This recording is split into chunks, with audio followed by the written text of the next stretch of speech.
오늘 주인이 의에 이르는 유일한 방법에 대해서 우리 함께 하나님의 말씀을 나누도록 하겠습니다. 먼저 우리가 어, 거듭나고 또 성화의 경험 속에 살아간다는 게 무엇인가?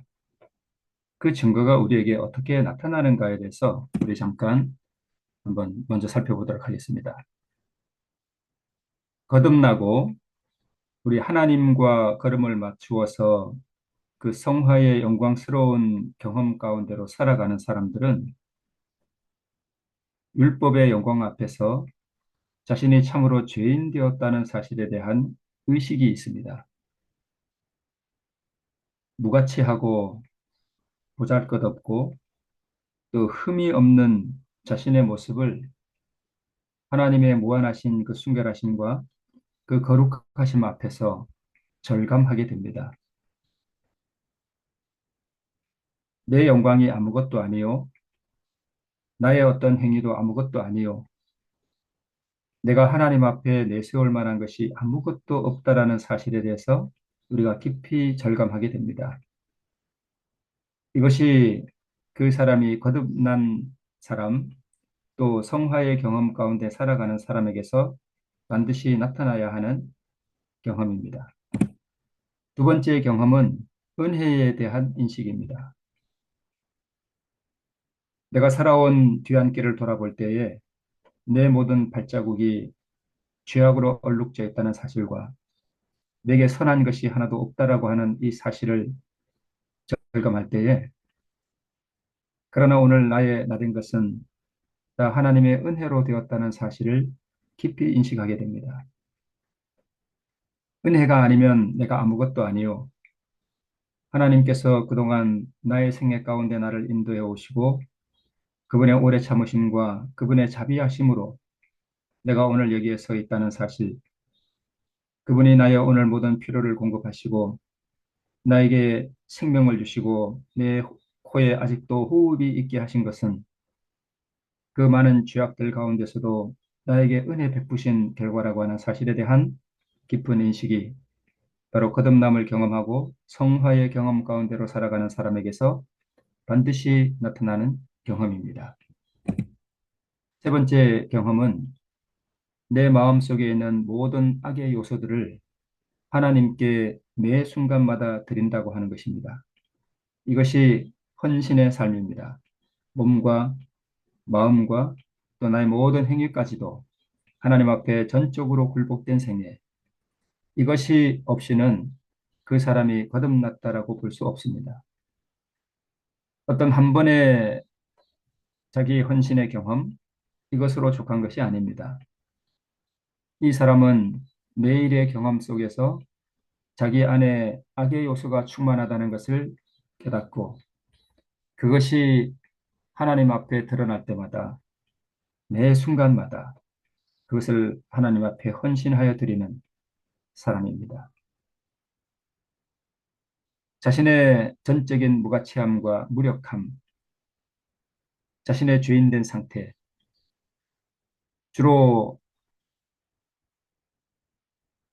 다 그런 것은 아니지만 믿는 가정에서 태어나서 별 죄를 경험하지 못하고 살아온 사람 가운데 우리의 죄인 되었다는 이 사실에 대하여 반감을 가지는 경우가 간혹 있습니다. 이런 분들은 자기 의에 휩싸여서 성령께서 그의 마음에 죄인 되었다는 사실과 십자가의 필요를 느끼게 하는 그 날카로운 화살에 대하여 방어 기제가 작동되는 그러한 경우가 간혹 있습니다. 그런 것이 바로 바리새인의 정신입니다. 세리는 하나님 앞에서 자신의 무가치함과 자신의 죄인됨을 느끼고 가슴을 치며 하나님 앞에 통회했습니다. 이 세리의 가슴 속에 자신에게 은혜 베푸신 하나님에 대한 감사가 없었겠습니까? 그는 그 이후에 성전을 나가서 의롭다함을 받은 이후에 그의 마음속에서 일어나는 모든 죄악된 요소를 날마다 하나님 앞에 드리고 깊은 회개의 경험 가운데 살아갔음이 분명합니다.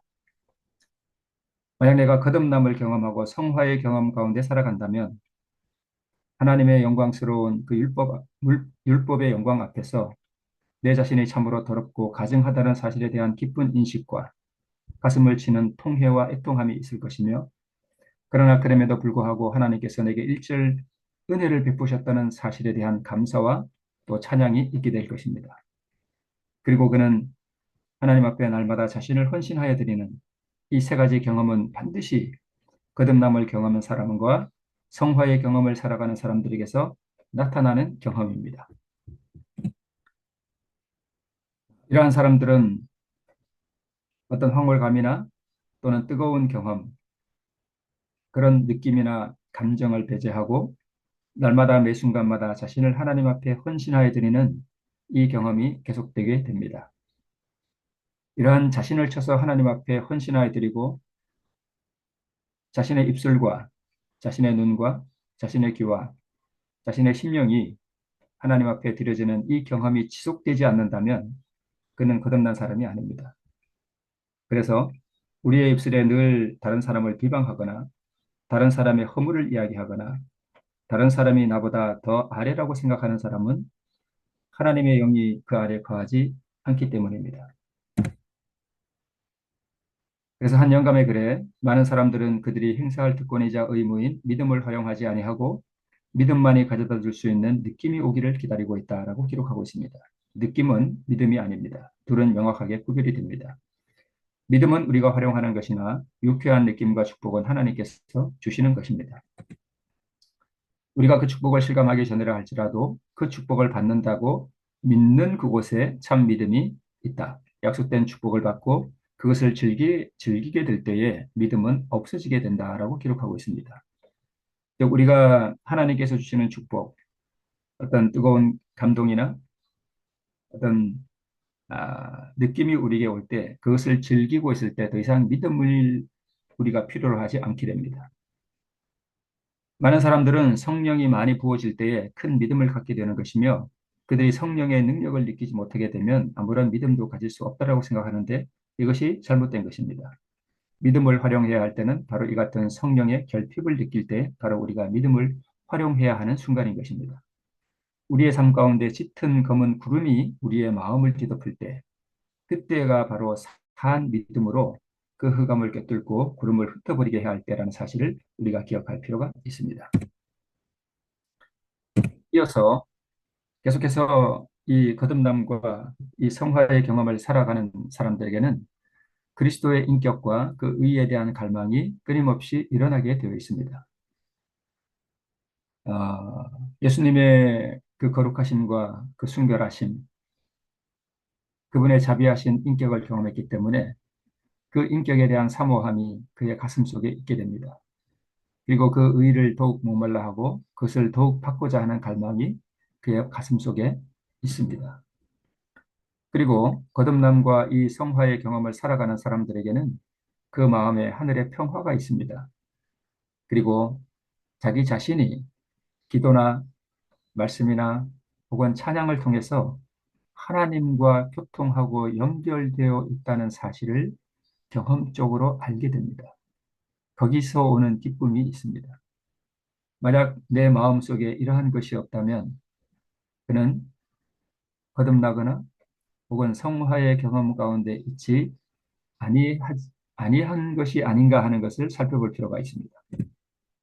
그리고 거듭남과 성화의 경험 가운데 살아가는 사람들은 다른 사람들의 영혼에 대한 부담을 반드시 갖게 됩니다.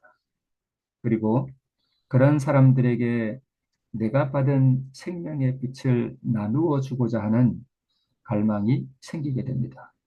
그리고 그는 기회를 따라서 그러한 사람들에게 이 복음을 나누어 주고자 하는 마음과 함께 실제로 그것을 실천하는 증거가 그의 삶 가운데 있게 됩니다. 이것이 바로 거듭난 사람들의 경험이고 또 성화의 경험을 살아가는 사람들의 경험임을 우리가 자신의 경험을 통해서 알게 됩니다. 죄인이 어떻게 하나님 앞에 의로워질 수 있는가? 믿음으로인가? 행함으로인가?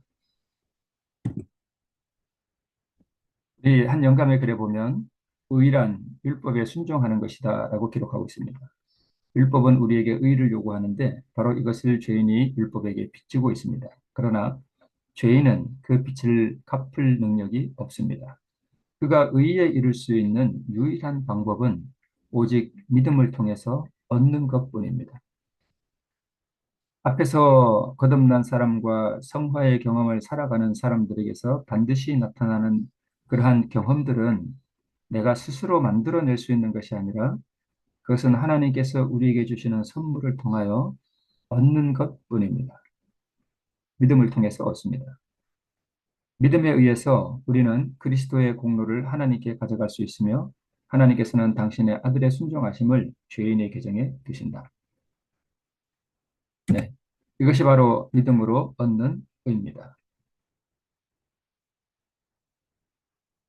우리가 믿음으로 예수 그리스도의 의를 얻을 때에 바로 우리가 진정으로 자신이 죄인 되었다는 사실에 대해서 깊이 인식하게 되고 또 우리가 하나님께서 내게 베푸신 모든 은혜가 나를 이렇게 만들었다는 사실을 인식하게 되고 이 의를 아는 사람들은 그 의를 더욱 받고자 자기 자신에 있는 죄된 요소들을 날마다 하나님 앞에 헌신하여 드리는 그 경험이 더욱 깊어지게 되고 간단 없이 계속되게 되는 것입니다.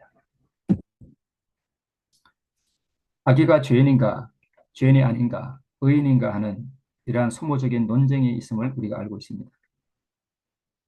자, 아담은 선악과를 먹는 순간 죽었습니다. 930년 후에 죽은 것은 육체의 죽음, 껍데기의 죽음일 뿐입니다. 아담은 선악과를 먹을 때 죽었습니다. 죽은 것은 바로 그 안에 있던 의가 죽었습니다. 한 영감에 그려 있는 것 같이 의는 사랑이며 사랑은 하나님의 빛과 생명이라라고 기록하고 있습니다. 아담이 선악과를 먹는 순간 그는 이 의를 잃어버렸습니다.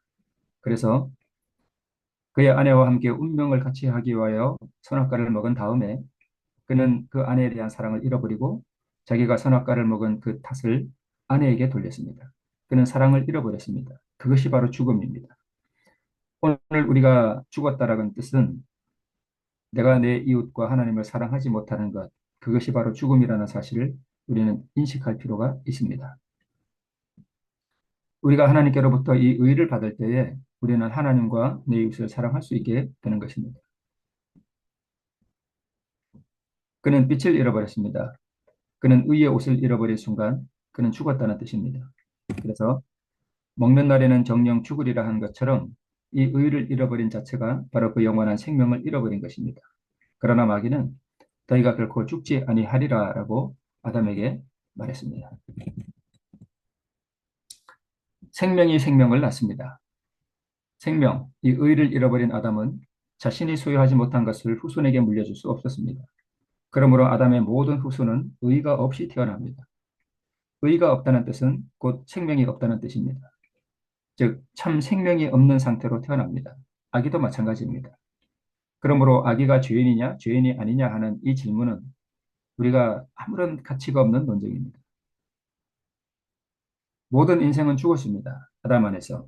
그러므로 의가 없습니다. 아기도 마찬가지입니다. 아기도 의를 필요로 합니다. 이 사실에 대하여 우리는 잘 인식을 하고 있어야 우리가 어떻게 구원을 받느냐 하는 것을 잘 알 수 있습니다.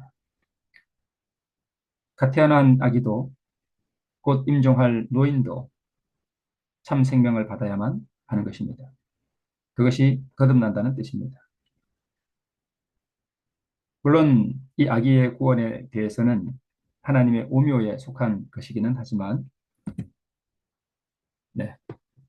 그래서 우리 로마서 5장 19절에 한 사람의 순종치 아니함으로 많은 사람이 죄인되었다라고 기록하고 있습니다. 만약 아기가 죄인이 아니고 그가 자란 다음에 자기 행위로 죄를 범함으로 죄인이 된다면 로마서 5장 19절의 이 말씀을 부인하는 것이 되는 것입니다.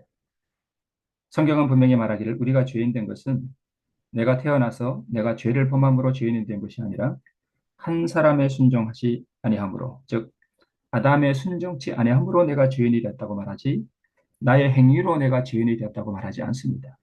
그러므로 아기가 죄인이냐 죄인이 아니냐 하는 이 질문은 이 논쟁은 무가치한 것입니다. 한 사람의 순종치 아니함으로 많은 사람이 죄인 된 것 같이 악인은 죄인이 아닌데 나중에 죄를 범함으로 죄인이 된다고 믿으면 그는 아담의 범죄로 죄인이 된 것이 아니라 자기 죄로 죄인이 되었다는 것입니다. 그래서 성경을 부인하는 사람이 됩니다. 마찬가지로 의인이 되려면 둘째 아담의 순종으로 의인이 되는 것이 아니라 자기 의의 공로로 의인이 된다고 믿어야 합니다. 이런 사람은 율법주의자일 수밖에 없습니다. 그가 믿음을 말할지는 모르지만 그 본질 속에는 율법주의자입니다. 우리가 생명에서 떨어진 것은 첫째 아담의 잘못된 공로 때문이요. 우리가 생명에 참여하는 것은 둘째 아담의 의로운 공로 때문입니다. 이것이 우리와 상관없다고 하는 사실을 깊이 인식할 때에 믿음으로 구원을 얻는다는 것이 무엇이라는 것을 우리가 인식하게 됩니다. 생명에서 끊어진 것은 나 밖에서 나와 상관없이 이루어진 것입니다. 6천 년 전에 그 일이 이루어졌고 6천 년 전에 나는 죽었습니다. 또한 생명에 참여하게 되는 것도 나 밖에서 나와 상관없이 이루어진 것입니다. 2000년 전에 예수께서 십자가에서 생명을 내어놓으심으로 우리가 생명에 참여하게 된 것입니다. 사망을 물려받은 것과 마찬가지로 은혜로 준비된 생명도 우리는 물려받는 것입니다. 조건은 이 생명을 받는 조건은 내 안에 있는 사망, 내 안에 있는 죄된 본성을 우리는 하나님께 드림으로 그것을 얻게 됩니다. 예수님께서는 우리가 율법에게 진 빚을 갚아주러 오셨습니다. 이 빚은 아담 안에서 의를 잃어버린 인류에게 의를 주심으로 율법 앞에 설 수 있게 하는 사명입니다. 이것이 우리의 빚을 갚아주러 오신 예수님의 사명이었습니다. 계속해서 우리 한 영감의 글을 보면 의란 율법에 순종하는 것인데 이 예수님의 공로라고 하는 것이 무엇이냐 하면 바로 율법에 순종한 공로입니다. 우리가 율법에 순종하는 것 이러면 안식일을 잘 지키고 간음을 행하지 아니하고 도적질을 행하지 아니하고 부모를 잘 공경하며 이런 것이 율법에 순종하는 것이라고 생각합니다. 그러나 율법에 순종하는 것은 그 이상입니다. 율법의 완전한 순종은 하나님을 사랑하고 내 이웃을 내 몸처럼 사랑하는 것입니다. 하나님의 율법은 변경이 필요 없을 만큼 완전하므로 죄악적인 사람이 스스로의 힘으로 율법이 요구하는 표준에 도달한다고 하는 것은 불가능하다라고 한영감의 글이 기록하고 있습니다. 이것이 바로 예수께서 구속주로 오신 이유였습니다. 인간이 스스로의 힘으로 율법이 요구하는 표준, 그 의에 도달한다는 것이 불가능하기 때문에 예수님께서 그 의에 도달하심으로 말미암아 그 도달한 공로, 그 의를 우리에게 주시기 위해서 오셨다는 사실입니다. 이것을 우리는 깊이 이해하고 명심할 필요가 있습니다. 그래서 율법에 순종하는 예수님의 공로가 무엇이냐?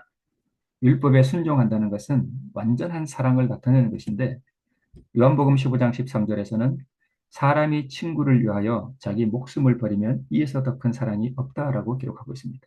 즉 율법에 순종하는 그 완전한 순종이란 생명을 내놓는 것입니다.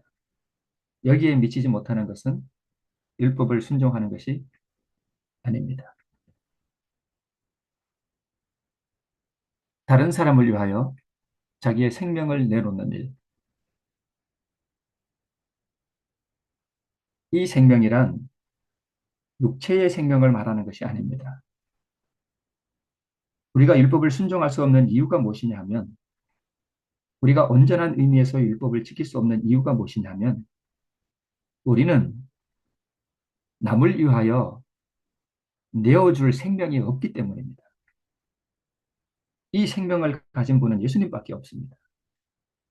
그래서 예수님이 그분이 가지신 그 의로운 생명, 흠없는 생명을 우리에게 주시기 위해서 이 땅에 오셨습니다. 이것을 이룰 수 있는 분은 예수님밖에 없습니다. 우리의 생명이라고 하는 것은 없습니다. 우리가 만약 참 생명을 가졌다면 그것은 예수님께로부터 받은 것이지 내가 고유하게 스스로 가지고 있는 생명이 아닙니다. 그래서 율법을 온전히 순종하실 수 있는 분은 예수님 한 분밖에 없습니다. 그 율법에 대한 온전한 순종이란 무엇이냐? 그분이 가지신 그 영원한 불멸의 생명을 우리를 위하여 버리는 것입니다. 이것이 율법의 온전한 순종입니다. 누가 이 순종을 하겠습니까? 사랑은 오래 참고, 사랑은 온유하며, 사랑은 성내지 아니하며, 사랑은 시기하지 아니하며. 율법주의자들은 우리가 이것을 할 수 있다라고 생각합니다. 그러나 우리는 이것을 할 수 없습니다. 노력하여 이것을 할 수 있다라고 믿는 사람들은 십자가의 원수로 행하는 것입니다. 그는 십자가를 발로 밟는 것입니다. 오래 참고 온유하며 성내지 아니하며 시기하지 아니하며 이것을 이룬 분이 예수님이십니다. 우리는 예수님으로부터 이것을 받음으로 되는 것입니다. 다시 한번 영감의 글을 보겠습니다. 의란 율법에 순종하는 것이다. 율법은 의를 요구하는데 바로 이것을 죄인이 율법에게 빚지고 있다. 그러나 죄인은 그 빚을 갚을 능력이 없다. 그가 의에 이룰 수 있는 단 한 가지 유일한 방법은 오직 믿음을 통해서 얻는 것뿐이다. 오래 참고 온유하고 시기하지 아니하며 질투하지 아니하며 이 모든 것은 얻음으로 되는 것입니다. 그분이 이루셨습니다. 이것을 받을 때에 이것이 나의 것이 될 때 우리 하나님께서 나에게 말씀하시기를 너는 율법을 온전히 순종하였구나 라고 말씀해 주시는 것입니다. 그는 믿음에 의해서 그리스도의 공로를 하나님께 가져갈 수 있으며 하나님께서는 당신의 아들의 순종하심을 죄인의 계정에 두신다라고 기록하고 있습니다. 이것이 믿음으로 얻는 의입니다. 오직 믿음을 통해서 우리는 이 모든 것을 얻습니다. 우리 죄인이 가지고 있는 것은 타락한 본성과 더러운 죄밖에 없습니다. 우리가 가지고 있는 것이 그것입니다. 그것이 우리의 소유입니다. 우리는 이것을 주님께 드리고 그분이 이루신 그 영원한 의, 시기하지 아니하며 오만하지 아니하며 교만하지 아니하며 질투하지 아니하며 성내지 아니하며 이 모든 것들을 우리는 주님께로부터 받음으로 되는 것입니다. 그래서 또 다른 영감의 글에 율법은 의 즉 의로운 생의 완전한 품성을 요구하지만 인류는 그 요구에 미칠 수 없다. 인류는 하나님의 거룩한 율법의 요구를 충족시킬 수 없다. 그러나 그리스도께서는 인간으로서 지상에 오셔서 거룩한 생애를 사시고 완전한 품성을 개발시키셨다. 이 완전한 품성이 바로 성령의 9가지 열매입니다. 이것을 이루시고 그분은 자신의 생명을 우리를 위하여 영원히 내어놓으심으로 그 영원한 율법의 요구를 충족시켜 주셨습니다. 우리가 율법 앞에 가지고 갈 수 있는 의는 우리가 하나님 아버지께 가지고 갈 수 있는 그 유일한 의는 바로 예수님께서 이루신 이 완전한 의밖에 없습니다. 이것을 우리는 얻음으로 되는 것입니다.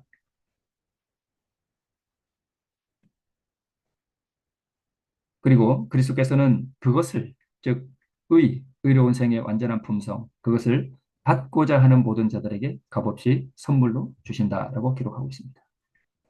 이 사실을 우리는 깊이 날마다 묵상하고 또 묵상해야 합니다. 우리가 우리의 의지를 하나님께 바친다면 헌신이죠. 하나님의 사랑을 얻으려고 굳이 애쓰지 않아도 될 것이다. 이 하나님의 사랑이 바로 의며 이것이 구원이며 이것이 생명을 얻는 것입니다. 우리가 구원과 이 의와 이 생명을 얻으려고 굳이 애쓰지 않아도 된다. 우리가 무엇을 하면 되는가? 의지를 하나님께 드리면 되는 것입니다. 그분의 사랑을 값없는 선물로서 우리의 심령에 받아들이게 될 것이며 그분을 사랑하는 마음으로 기꺼이 그분의 명령을 순종하게 될 것이다 라고 한영감의 글에 기록하고 있습니다. 어떠한 외형적 의식도 단순한 믿음과 자아를 완전히 포기하는 일을 대신할 수 없다. 그러나 아무도 자기 스스로 자기의 마음을 비울 수는 없다. 우리는 그리스도께서 그 일을 해주시도록 그분께 우리의 마음을 허락할 뿐이다. 우리 안에 있는 죄된 본성과 내 밖에서 오는 유혹은 내 의지보다 더 강합니다. 그래서 나의 노력과 나의 의지력으로 그것을 이길 수가 절대 없습니다. 그리고 우리는 스스로도 내 자신을 비우는 자아 포기를 내 능력으로, 내 힘으로 할 수도 없습니다. 자아 포기는 내 힘으로 되는 것이 아닙니다. 무엇으로 되는가?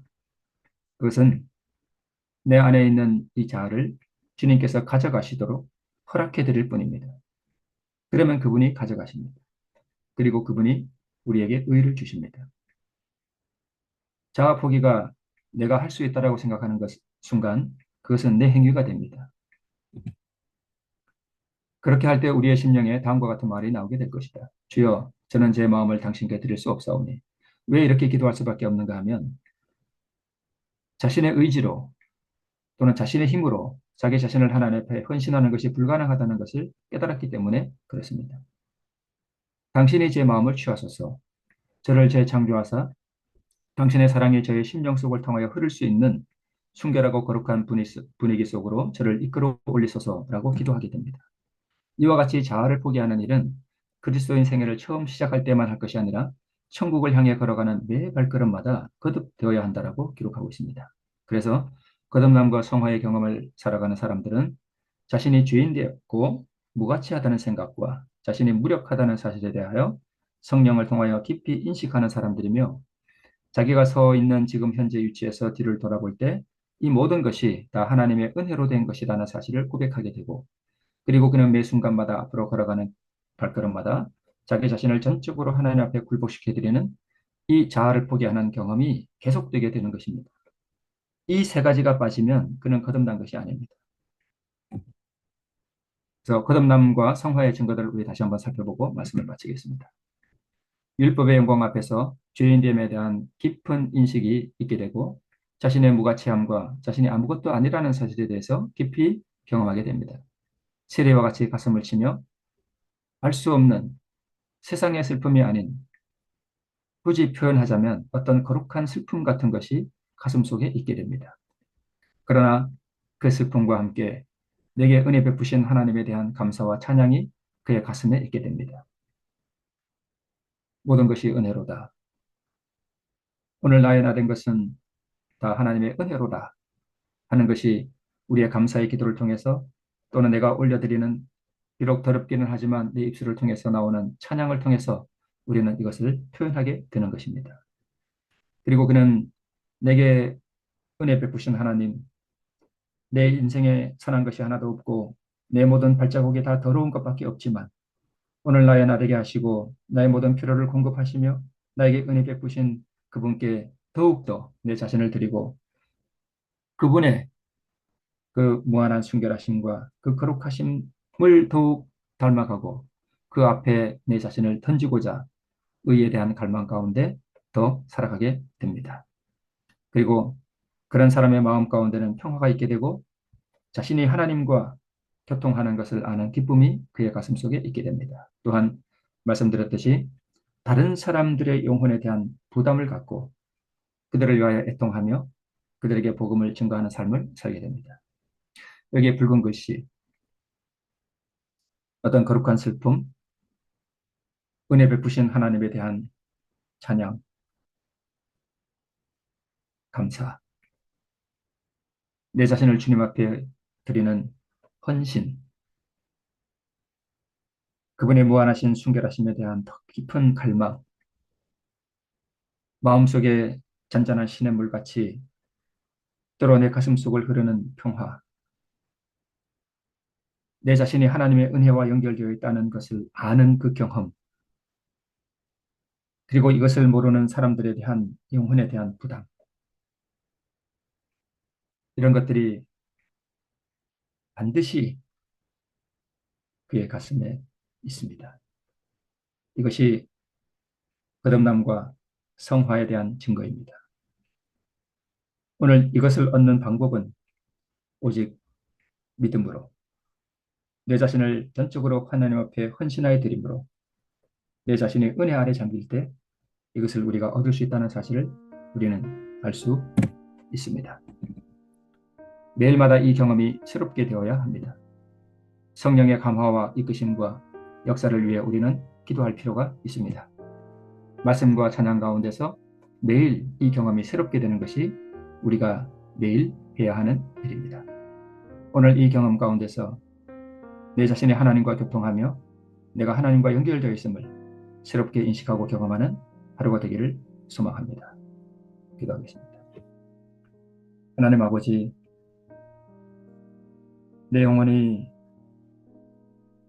그 무한한 순결하신 율법의 영광 앞에서 죄인 되었음을 고백하고 오늘 나에다 된 것이 나의 어떠함이 아니라 오직 은혜로 된 것임을 고백하고 그래서 오늘 새롭게 나를 주님께 전적으로 헌신하여 드리는 이 경험, 우리 예수 그리스도의 무한한 순결하심에 대한 그 인격 앞에서 그 의를 더욱 갈망하며 내 마음속에 주께서 주신 평화가 있으며 내 영혼이 하나님과 교제하는 그 기쁨 가운데서 주께서 사랑하시는 다른 영혼들에 대한 부담으로 내 마음이 애통할 수 있는 이 의의 경험 가운데로 아버지여 우리를 이끌어 주시기를 기도드립니다. 오늘도 성령의 역사를 통하여 이 모든 것들이 우리 안에서 이루어지고 또 예수 그리스도의 의로 말미암아 모든 것이 가능해진다는 사실을 다시 한번 인식함으로 우리가 하나님과 보조를 맞추어 저 영원한 본향을 향하여 걸어가는 오늘 하루의 순례길이 될 수 있도록 우리를 인도해 주시기를 예수님의 이름으로 기도합니다.